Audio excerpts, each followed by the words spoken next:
the thing that I think a lot of people are thinking about, which is, well, how much does it cost to run for office? And how do I raise the resources to compete? Good Party is at its core, we're not a fundraising machine, but we do understand and acknowledge the reality that campaigns cost money, and you have to give people at least the information and the ability to build a fundraising operation that can be effective. More than anything, the big question is, how do I even know what I need to raise? And that's all a question of scale. If you're running for Congress where you think 100,000 people are going to vote, you don't need to raise and spend as much money um, as someone who's running for town council in a town of 5,000 people.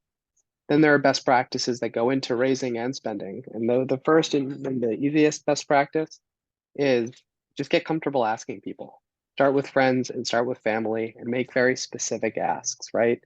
The ask of saying, hey, would you give to my campaign is not quite as powerful and likely to convert as, hey, would you please consider giving $25 to my campaign tomorrow, right? And then by asking more than once, most donors, your campaign is not always going to be their top priority. It would be nice if it was. It'd make the finance job and the candidate's life a lot easier.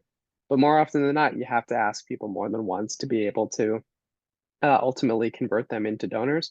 And from there, when someone gives, they're much more likely to do things like give again or take that extra step to help the campaign. Ultimately, campaign fundraising, just like anything in the campaign, is an exercise in growing your network.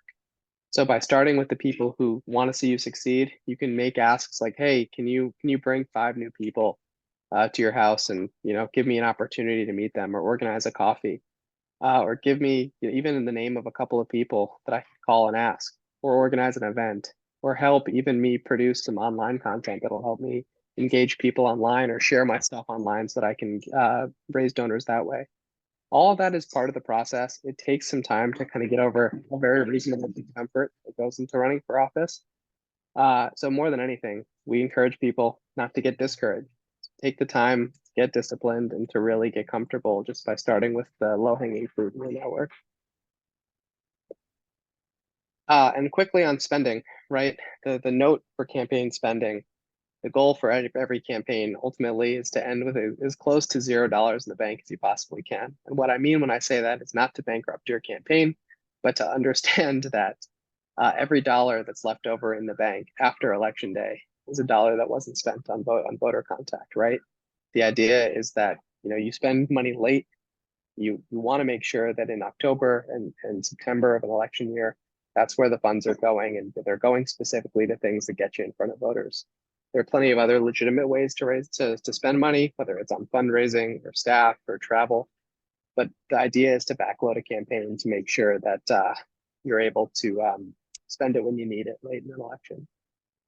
A good question was asked. It's actually a first for us, which is what happens to money that did go unspent? I do sort of plead the Rob answer here, which is that it's the asterisk is that every municipality might have its own rules, but there are a lot of things that you can do. Whether it's if you run again, you're certainly eligible to spend those dollars in the future. If you keep your committee open, generally you're allowed to keep dollars in the bank to pay off your political operation, or you can absolutely refund your money to your donors. So there are options there, and your treasurer more than I would be able to give you an answer to that question when you hire them.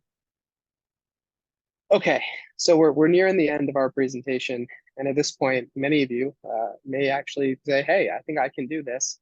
How do I wrap everything together neat and tight to ultimately make that decision? And what we encourage people to do is go back to the beginning and sort of recenter yourself in your why.